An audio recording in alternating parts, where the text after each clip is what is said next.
Dominic Calvert-Lewin. Seriously.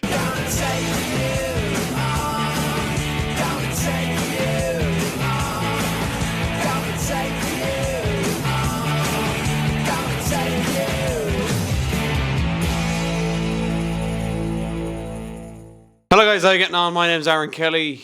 Welcome back to the Premier League Verdict. Leave a like if your team won this midweek. Fucking entitled pricks. Oh, that's so hot. Anyway, welcome back to the Verdict. I was on a bit of a high actually the last couple of weeks. Chelsea were doing well, particularly beating Barcelona. Decent performance. Could have got more against Arsenal, but a draw is not bad against the league leaders either. 3-1. 3-1 defeat to Leeds at Elland Road, and yeah, bit of a punch in the gut really, right back down to earth. Leeds fully deserved it. Chelsea showed up like a side who felt like their shit doesn't stink, and I think that kind of starts off with the manager and breeds its way all the way throughout the team. And you know, I've been full of praise for Enzo Maresca in recent times, and I think with good reason. I think he's very much deserved the praise that he's been getting, but the fucking lineup, man. Chelsea's back four, particularly, is not strong enough to be rotating it that much in the space of a couple of days. You can't turn around and tell me that professional footballers in this day and age can't play 2 games in a week, like especially at the top level, like Chelsea want to be. Like Trevor Chalobah at right back, like he's an okay centre back. He's not a fucking right back. Bringing in pair of fucking Chuckle brothers at centre half. I will say Badiashile, the times he's played this season, has been surprisingly good. But to bring him in alongside fucking Tosin, like what are we doing? Like what are we doing? Obviously Andre Santos starts, kind of forced into that one a little bit because Caicedo is out, but Gittins as well starts. Delap's been poor again. 3-1. Like it's an awful result, and this is a reason why Chelsea will be nowhere near the title race. I think it's fair to say we've been kind of riding the wave a little bit of, well, Arsenal have vulnerabilities. They have vulnerabilities and they can be got at, as we've seen. But yeah, again, just those are the games I worry about. I nearly expect Chelsea to show up against the stronger teams, against the Liverpools, against the Arsenals, against the Manchester Cities, but it's the Burnleys and the Leedses and fucking Wolves and West Ham are the teams that I fucking worry about, man, because yes, they play with a low block, but Leeds came out and played football and pressed Chelsea high and forced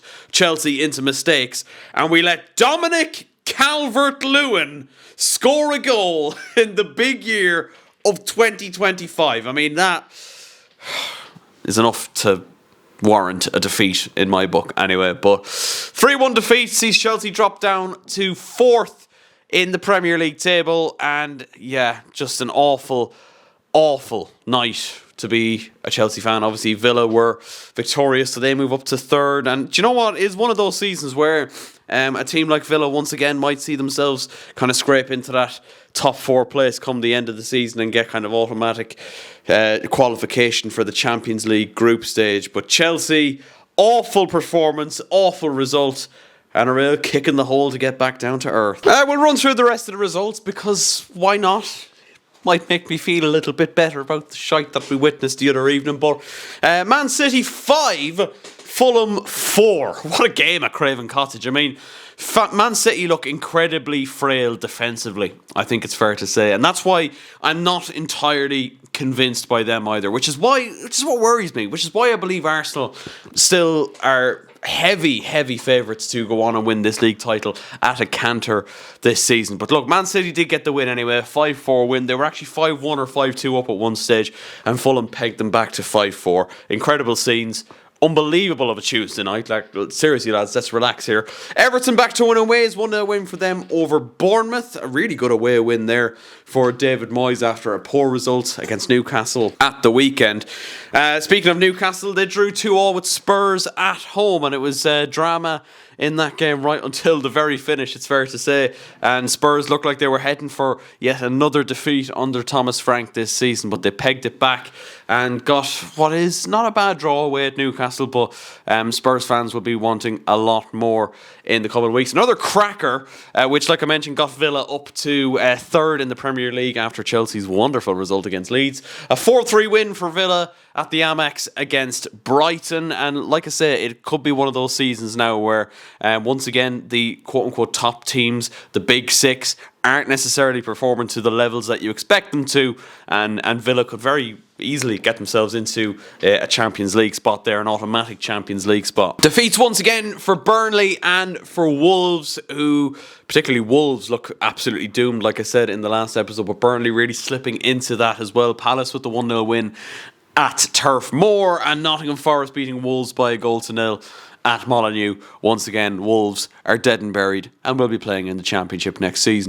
game. And that next game is Arsenal 2, Brentford 0, and very much routine win for Arsenal.